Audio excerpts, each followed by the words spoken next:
Break के बाद स्वागत है आप सभी का सी न्यूज भारत में। Sports authority of Gujarat Gandhinagar की ओर से हर साल की तरह इस वर्ष भी खेल महाकुंभ 2025 का आयोजन किया गया है। आज के बच्चे और युवा जब मोबाइल और सोशल मीडिया में खोए हुए हैं, तो वहीं आज के बच्चे और युवा खेल की ओर आगे बढ़ें और ज्यादा से ज्यादा स्पर्धक खेल महाकुंभ में हिस्सा लें।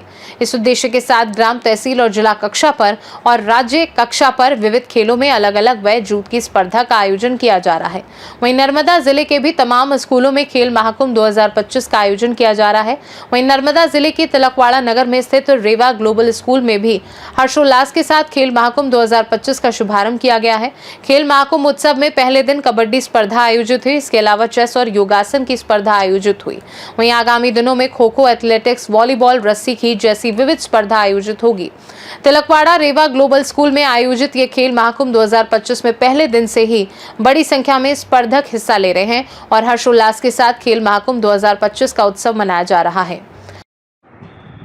खेल महाकुंभ 2025 જેનું આયોજન રેવા ગ્લોબલ સ્કૂલ તિલકવાડામાં કરવામાં આવ્યું અને આજે યોગા અને ચેસનો બીજો દિવસ છે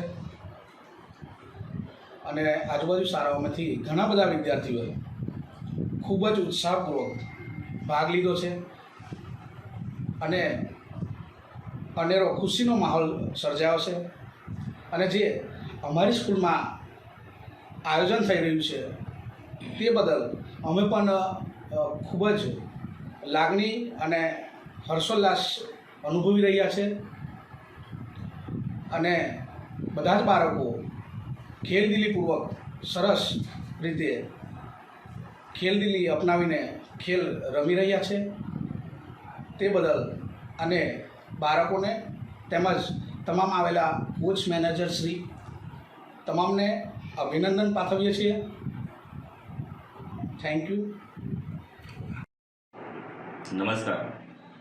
સ્પોર્ટ ઓથોરિટી ઓફ ગુજરાત રમતગમત, યુવા અને સાંસ્કૃતિક પ્રવૃત્તિઓનો વિભાગ ગુજરાત સરકાર દ્વારા દર વર્ષે ખેલ મહાકુંભની આયોજન કરવામાં આવે છે। આ ખેલ મહાકુંભનું આયોજન કરવાથી બાળકોમાં શારીરિક શક્તિઓ અને માનસિક શક્તિનો પણ વિકાસ થાય, કારણ કે ચેસ જેવી ગેમ હોય, કબડ્ડી છે, ખોખો છે।